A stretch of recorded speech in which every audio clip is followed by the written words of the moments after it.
ยิ้มเงาเศร้าพองงาม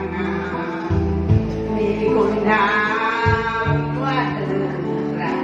ข้างลูกนี้ก็ไกลไกลไม่ยังเกิดใจให้รู้ย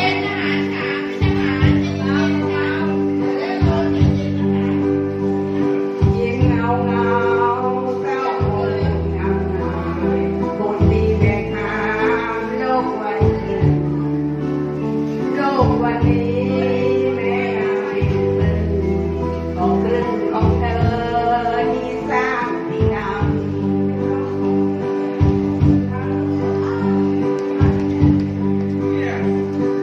เศร้างามโปรดอย่านานถึงความทรงจำเรื่องความรักจากคนที่เธอรัก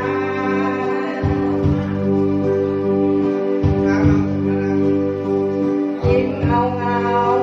เศร้าพองงามคือนิยามของความทุกข์ยากถ้าคืนโลกร้ายที่ฉันทางผ่านเป็นเรื่องโลกสวยขอมอบให้เธ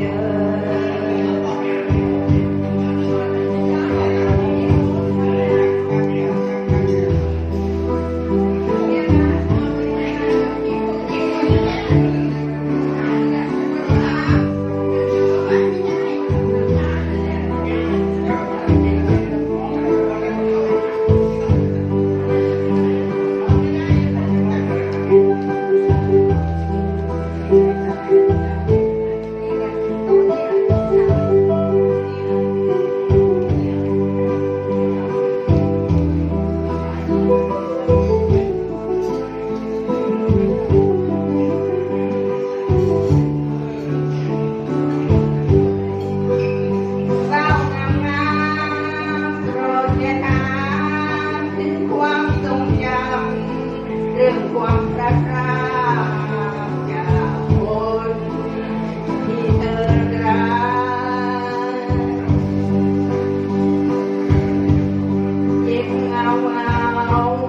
เศร้าพองงามคือนิยามของความทุกข์ยากถ้าครึ่งโลกร้าย